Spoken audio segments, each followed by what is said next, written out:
Yeah. So last week, for most of you, we looked at Flemish and Dutch art in the Middle Ages in the first presentation. So I'm going to continue taking a deeper look into that art, but with a deeper look into the art of Hieronymus Bosch and Peter Bruegel, which were the most significant artists of the Dutch and Flemish Renaissance. Those two artists were born 30 miles from each other and 40 years apart. Oh, wow.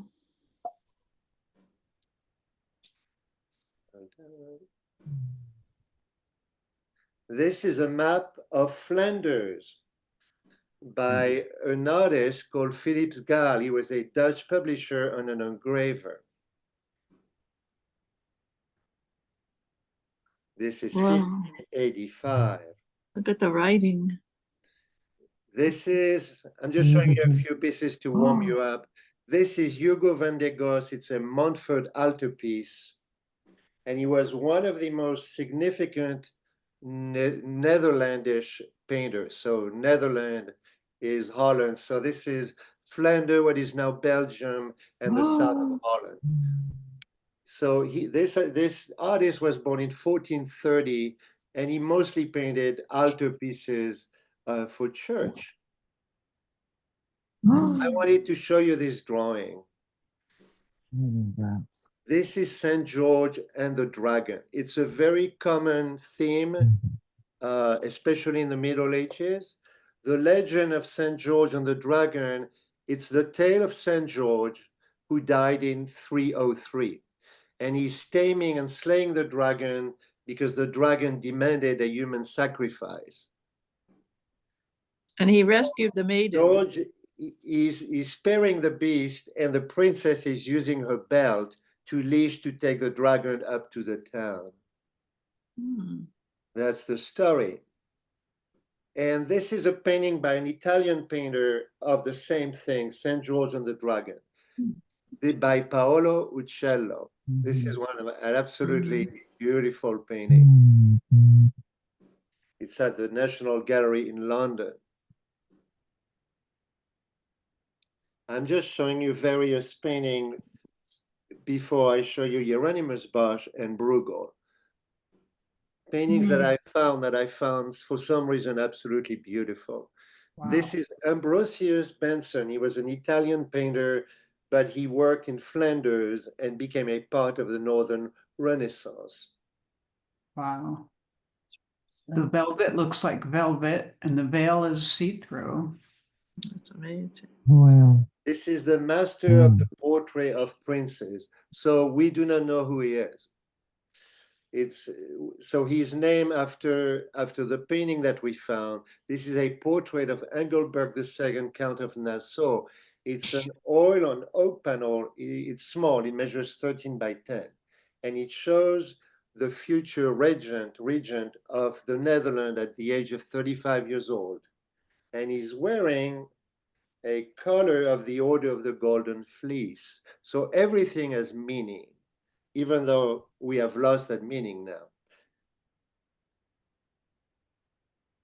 This one I found quaint. Yes. This is Philippe Le Beau the Handsome holding a falcon. This is painted around the middle of the 15th century.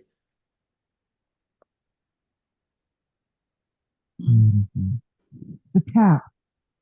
I found this artist, Jacob Cornelis van Oostanen.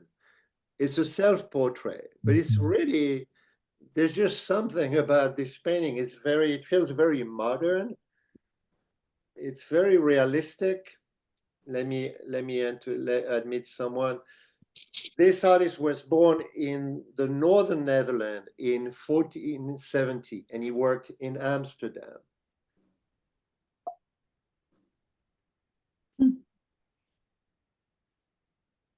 This is one of his paintings. And what's amazing is this painting measures, I think, 21 feet.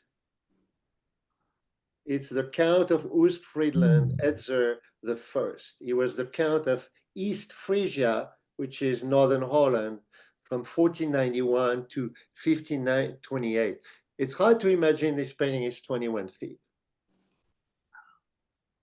This is the same artist, Jacob Cornelis van Oostenen, and this is Christ as a gardener, and it's called Do Not Touch Me, because in the Bible, I suppose, this is Christ as a gardener, and he says to her, "Do not touch me, for I'm not yet ascended to my Father." And here's another version that is not Flemish, it's French. It's another version of Do Not Touch Me. And this is one of my very, very favorite paintings. It's so unusual. The depth and the contrast are extraordinary. This painter was born in the town of Douai, just near the frontier of what is now Belgium. This is the master of Alkmaar. So again, we do not know his name, just the town where he comes from. He was a Dutch painter that was active around the town of Alkmaar around 1504. And he created this great piece called the Seven Works of Mercy. And he painted them for the city of Alkmaar, thus the master of Alkmaar. And it's currently at the Rijksmuseum in Amsterdam. And I'll show you a close-up of two panels because they are very beautiful. And one thing they do to me, they really show how people were dressed, not the wealthy, but the regular people. You can see they wear very loose clothing. I think it's so wonderful to see how people were dressed at the time. And this is another panel.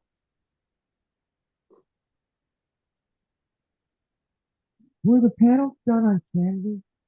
No, Oh, this is masonite? done. This is now done on oak panel. Oak panel, okay. So we get to Hieronymus Bosch. Hmm. This is, we do not know who painted this. Hieronymus Bosch was born in 1450 and he died at 66 years old. And he was born Hieronymus van Anken, and his work generally, there were paintings on oil and oak wood. They contained fantastic illustration of religious concept, but within his lifetime, his work was widely collected in Holland, in Austria, in Spain, and widely copied. So he became famous. He has a very macabre and nightmarish depiction of hell. So his pessimistic, fantastic style was very influential in the 16th century. So I'm going to show you a few of his work. This is a self-portrait as he was older. He was an incredible artist and a unique voice in the history of art with an amazing imagination. Hieronymus Bosch is one of the great. So is Peter Bruegel the Elder. This is a map of the city where he spent his life. It's the city of Hertogenbosch. It's derived from Den Bosch, which means the forest. So it became the town of the forest. So little is known of Hieronymus Bosch's life, but there are some records. He spent most of his life in this little town, and he was born in his grandfather's house. His house, where he lived, is the seventh house from the right. This is a painting of the Draper's Market where he lived. So he came from a very long lineage of painter. There is very little record of his life beside a birth and a death certificate. We know that he married a woman named Aleid Goyerts van der Meerven, who was a few years his senior and came from a very rich merchant family. So that would definitely help an artist. This is a more conventional piece of earlier Hieronymus Bosch.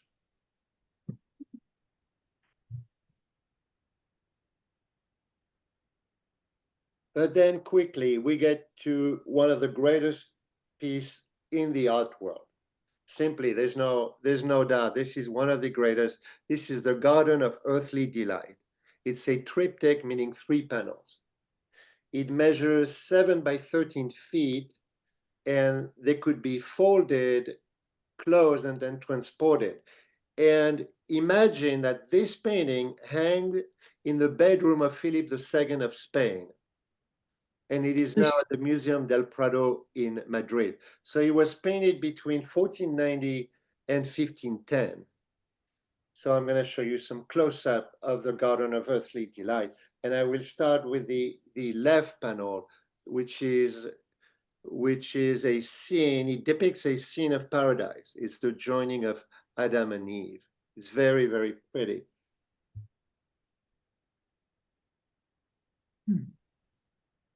I always love this close-up. Mm-hmm.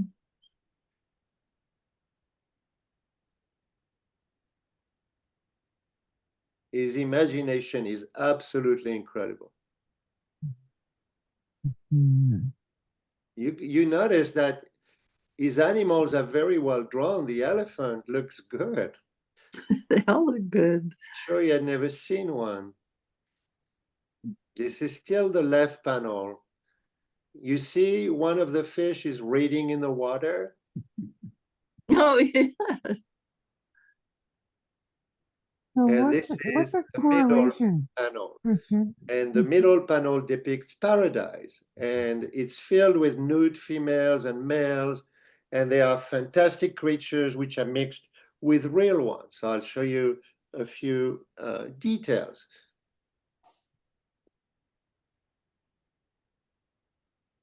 Wow.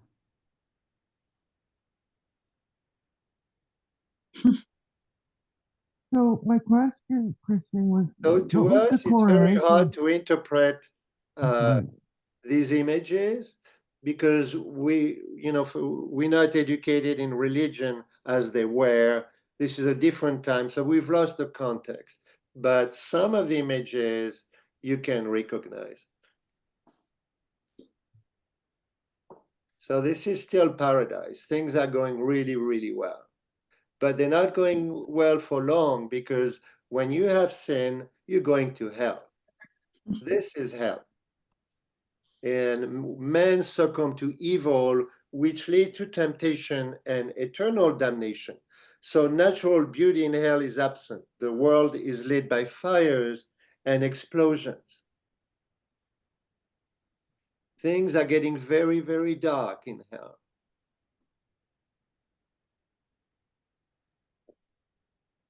But the creatures are very symbolic of, Everything is symbolic, but we Yeah. have lost that context. yeah, that's Look the at creature. this one. It's so You much can with, see yeah, he's making love with a pig, yeah, and things are not going so well. very out of context with reality, but look at the creatures. Suzanne, he can you created. mute your sound just a little, because I can hear you loud. This is still the Garden of Earthly Delight, and this is a really cool little piece.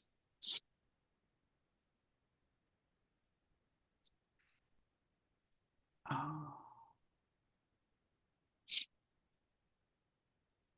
I And did. this is thought to be a self-portrait of Hieronymus Bosch. Mhm. And when you close this huge painting, 7 by 13 feet, this is what it looked like when you have closed the panel, when it's folded. And you can see the world in its early creation before the sun and the moon were created. So this was the Garden of Earthly Delight. Here is Table of the Seven Sins and the Last Four Things. It's an Nolan panel at the Museum del Prado. So it's very satirical. At the center of the circle, you can see the eye of God, and he's coming out of his tomb. And below is the image. It's written, Cave, cave, Dominus vide. It means, beware, beware, the Lord sees. Mm. So this is anger. So again, the context, you know, has been lost to us, but you can assume that every detail in the painting had meaning for people of the time. This is envy, and I tried to interpret this painting, but I was having difficulty doing so. This is greed. So this is still the table of the 7 sins and the last 4 things. This one is easily identifiable. This is gluttony. And this one is lovely. This is pride. And there's like a devil, like creature, is holding the mirror. And she's looking at self. So she's being very vain. And the last image of this painting to us is the death of a sinner. Death of a sinner. Sorry, I had to quiet my dog. This is the last image, and you can see above the bed there is an angel and there is the evil. They're both trying to tempt him. This is a more conventional triptych by Hieronymus Bosch, and he was commissioned by very wealthy merchants in Antwerp. So this is a triptych of the adoration of the Magi, and it folds. And when it folds, it looked like this. This is the closed triptych. It's at the Museum del Prado in Madrid. This is a fun piece called The Cure of Folly, or the Extraction of the Stone of Madness. So it depicts a surgeon. The surgeon is wearing a funnel hat and he's removing the stone of madness from the patient head. It's called trepanation, is the name of the surgery. So it would involve removing the stone from inside the patient's skull. You may notice how beautiful the Gothic letters are above and below. This is a close-up. So this is to remove the cure, the stone of madness. Who needs a psychiatrist? You can just have a little day surgery and you'll be fine. I found this painting by another artist called Jan Zander van Hemmensen called The Surgeon. This is at the Museum del Prado. It's the same operation, right? I think so. This is Hieronymus Bosch, Shape of Fools, and this is the right panel of a triptych which is at the Louvre. So this is a caricature of sins. This is the left panel. And you can see again, it's the same thing. There's an angel on one side, and there is evil, Or death. devilish creature trying to tempting. And I'll show you a few amazing drawing of Hieronymus Bosch. This is the Tree Man. And you can again see his fantastic imagination, but this is pen and ink. So this is, he's using a nib, you know. So to get this fineness with a nib is really extraordinary. It's beautiful.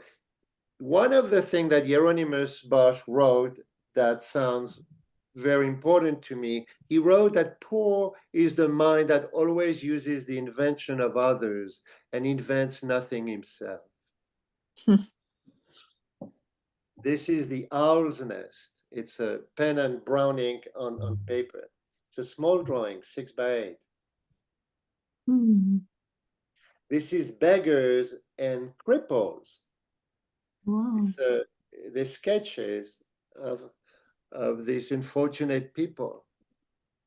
But you can see his ability to draw people. And you're going to see that soon when you see Bruegel the Elder. Just an amazing way of drawing people. So that's it for Hieronymus Bosch. This is an in-between. This is Peter Lewis. This is a Temptation of St. Anthony. I'm showing you that because you can see the influence of Hieronymus Bosch on other painters. This one was a follower of Bosch, and he was born in Antwerp in 1519. This is a lovely piece. This is by the master of Frankfurt, so we don't know who he is. He was a Flemish Renaissance painter active in the city of Antwerp. And we do know that he was 36 years old at the time of his painting. This is a painter and his wife. It is so beautiful, so sweet. Now look at the fly on her white. Yeah.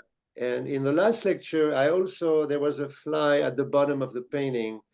So Mhm. again, this has significance. Yeah. But this is such a pretty painting.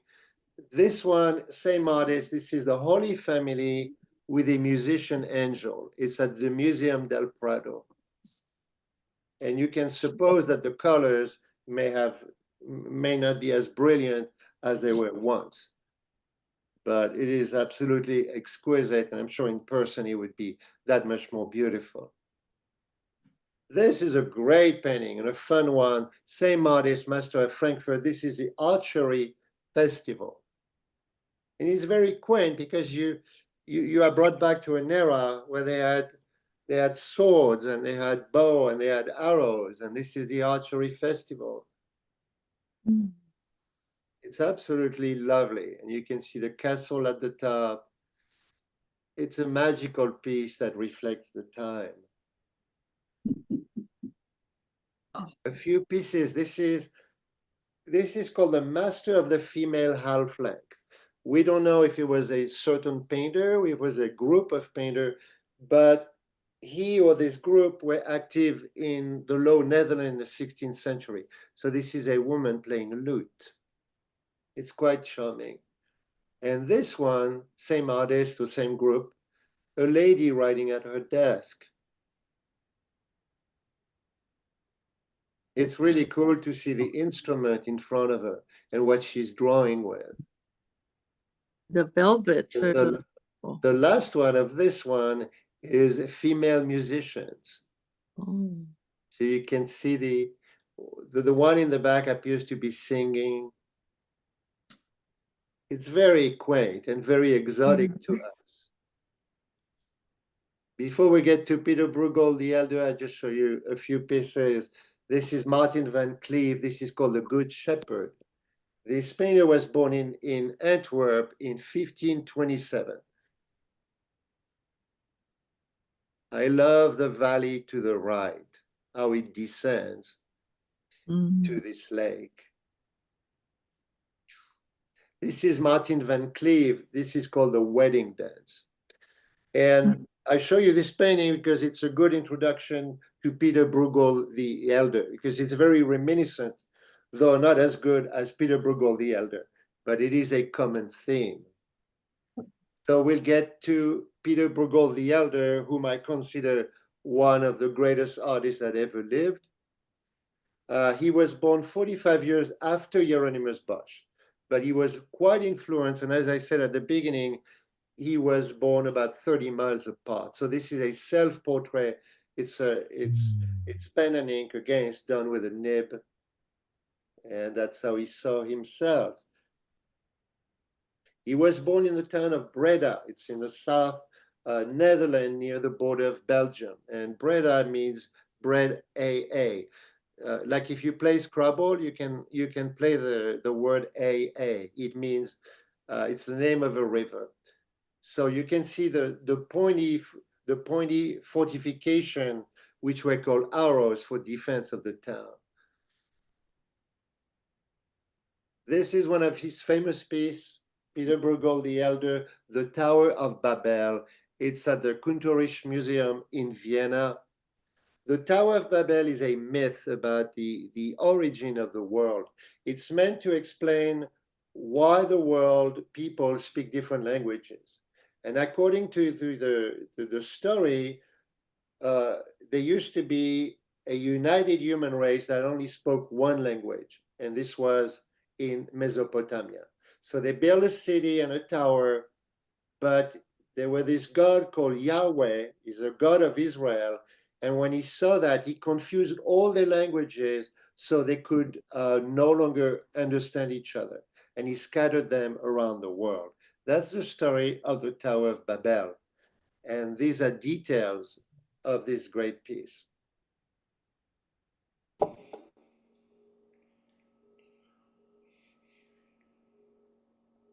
So this is at the beginning of the 16th century. Wow. Mm.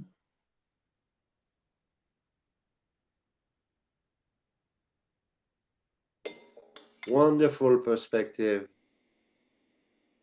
He also painted this one. This is called the Little Tower of Babel.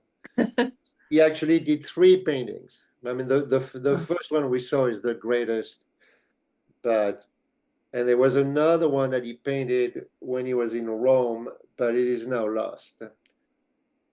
This is the Tower of Babel. This is a German depiction by the master of Weltenkronik in 1370. You can see it's not as fun as the one by Bruegel, but this is an illumination on parchment. Look at this one of the Tower of Wow. Babel. This is an amazing drawing. It's by Athanasian Kircher. He was an artist in the 17th century. Such an amazing drawing. So, this is the Procession to Cavalry by Bruegel. Bruegel moved to Antwerp and he joined the Antwerp Painters Guild and he started focusing on painting. So this is one of the largest of his painting. This painting, it's recorded who owned it. It was in the Prague collection of Rudolf II, the Holy Roman Empire. Then it was transferred to the Habsburg Empire in Vienna. Then in 1809, it was requisitioned by Napoleon Bonaparte as part of his booty of war. So this piece has traveled. So this is a very traditional composition. This is a detail of the procession to cavalry. And you can see his ability to draw people effortlessly.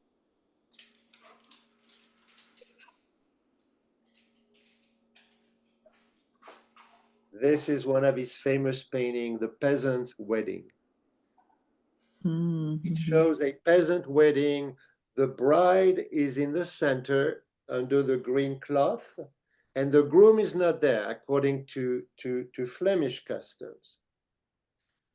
And these are detail, and you can see the bride looking rosy and happy because she's getting married.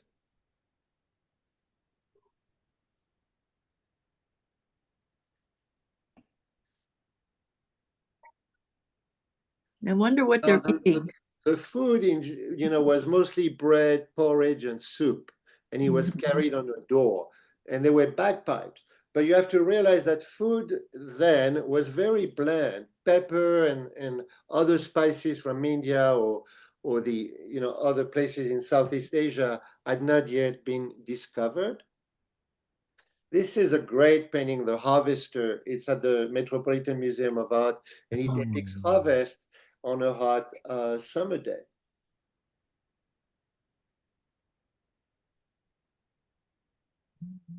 Beautiful. You detail of the harvester. It's a lovely slice of time of an era that is so far from us. I do love the Middle Ages.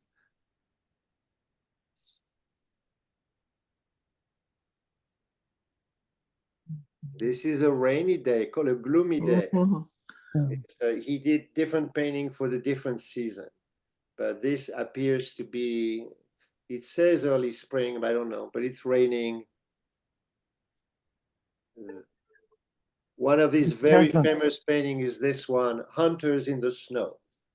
So it's a winter scene with hunters and the dog, and it's very reminiscent of the painting by Joachim Patinier, which we saw in the previous lecture.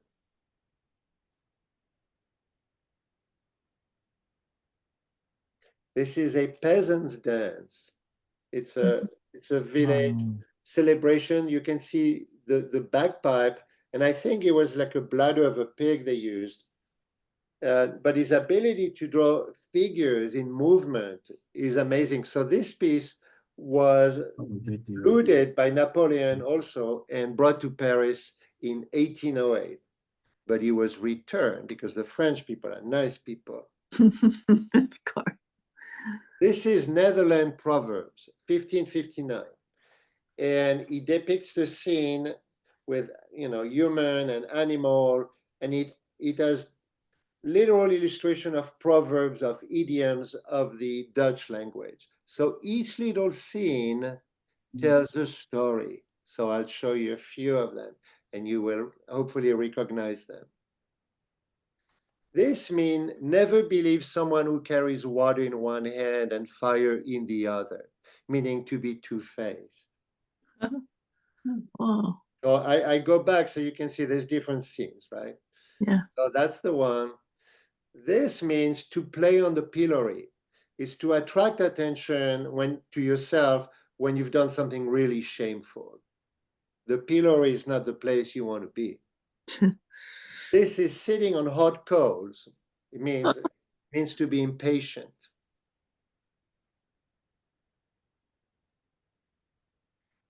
This is to bang one's head against the wall, to waste your time on an impossible task. Oh, these are amazing. This one is, she puts one's blue coat on one's husband. She means she deceived her husband. I mean, there's an expression in English which is to pull the wool over one's eyes, I believe. So maybe it's related. And the last one of this painting is this one. Beware, ladies, this is to be married under the broomstick, and it means to be lived together without being married. Uh-huh. Isn't that cute? This Yeah, is your concubine. that's so interesting. I know. So I'm going to show you now definitely the two greatest drawings that I've ever seen in my life.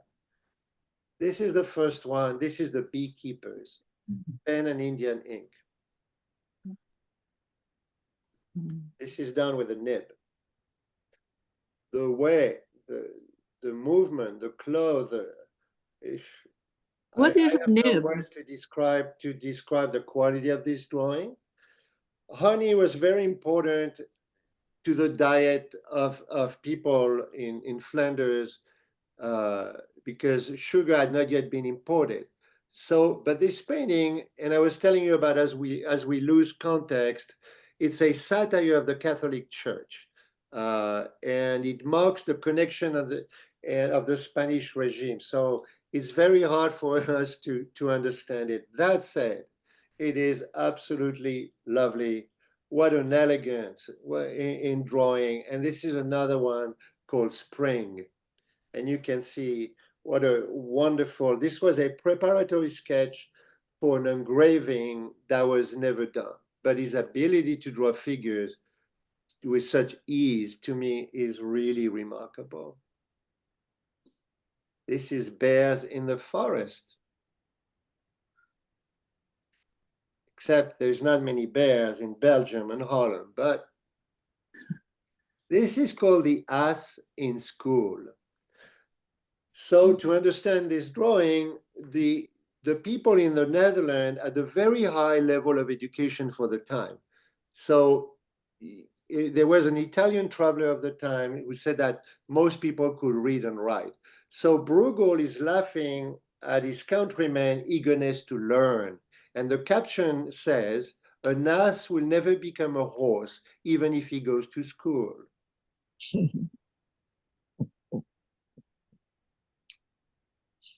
See this drawing? It's very reminiscent of Hieronymus Bosch. Mhm. This was a sketch for painting. This is Fair of Hoboken. You can see that the drawing has suffered with time, but nevertheless, you can see a village life, how people were dressed. It has a lot of detail and you can see the occupation. So it's very fascinating to see his depiction of a small village. This is called Everyman, and it's a man who is searching for himself. among all the objects that signify the destruction of life. Mm. This is called children game. And in this painting, it has been counted that there were 80 different games have been identified. So the children, they from toddlers to adolescents, they roll, they hoops, they walk on stilts, spin hoop, they do mug tournament, they play leapfrog, they do handstand, they inflate pig bladders, they do all kind of things. This is the way children grew up. This is the fight between carnival on land. So unless you're a Bible enthusiasm, I can't explain it to you, except that carnival on land had something to do with lean and fat. So probably lean was good and fat was not good. So there's like 200 characters, and the one that support lean are fighting the one that support fat. So they attack each other with fish, with cookies, with eggs, with all kind of things like that. Very popular art of the lower countries at the time. This is the wedding dance. Great, great painting. And you can see that the brides wore black and the men wore black. All the men wore cod pieces. The cod pieces are those pointy things that cover the genitals. It was actually very common in the Middle Ages. But this piece is a satire because dancing was disapproved by the church. So it's a critique and a comic depiction of oversexed peasants of the time. It has numerous overtones. But the drawings of the people, the movement, there is 125 different guests in this painting. Somebody counted. Wow. This is winter landscape with a bird trap. It's one of the most copied work of Bruegel, very typical of Dutch painting of the time. This one is fun. Drunkard pushed into a sty. So Bruegel painted this, and the saying goes, "He who behaves like a pig belongs in a sty." So it's a kind of a Jean painted. It's painted on a wooden plate. This is a beautiful painting, again reminiscent of Joachim Patinier. This is a landscape with the fall of Icarus. Icarus, in Greek mythology, flew too close to the sun and his wings melted and fell into the sea and drowned. So you can see Icarus fall in the right corner. Mm. And the peasants, they continue to plow. It's a Flemish proverb, pointing at the ignorance of people to men's suffering. They don't care that he drowned. They're just, doing their field. This is a lovely drawing, pen and sepia ink, of a bagpipe, of two bagpipes, a flute player and a bagpipe player. This is a very unusual painting. Mm. The very faint colors, very monochrome. Peter Bruegel the Elder, his paintings were very sought after, with patrons, among wealthy Flemish collectors. He also had two sons, and both were to become painter. One of them is Peter Bruegel the Younger and Jan Bruegel the Elder. So he trained them. Peter Bruegel the Elder died in Brussels in 1569 and is buried in Notre Dame de la Chapelle in the city of Kappelenburg. But before we leave Peter Bruegel the Elder, I'm going to show you what I believe is his greatest painting. This is the blind leading the blind. Mm. Did he do etchings? And what's amazing is that each figure has a different eye affliction.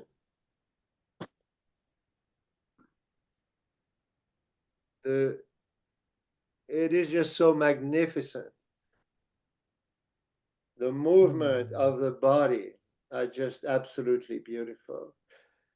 So that's it for Peter Bruegel the elder. I show you a few pieces of his son. This is Peter Bruegel the younger. It's the tax collector's office. And this is again his son. I found this painting rather quaint. It's two peasants binding faggots. It's lovely, really. His other son, I found this painting by him that I absolutely love. This is a wooded landscape. So he was the son of Peter Bruegel the elder and the brother of Peter Bruegel the younger. And Jan Bruegel, became famous in his own right. Peter Paul Rubens, the Dutch painter, painted Jan Bruegel the elder and his family. So that's Jan Bruegel, his children. And Jan Bruegel painted this very curious piece called the Archduke Albert and Isabella visiting a collector's cabinet. So it's full of curiosities, and which was rather common for the very wealthy. They would have this cabinet with all those things from all over the world. And I'm going to leave you with a very pretty landscape. I'm not going to leave you. I'm just going to stop presenting. This is Jan Bruegel the younger. It's a winter landscape, and it's lovely. Mhm. So that will do it for the lecture, and I'm going to join you. So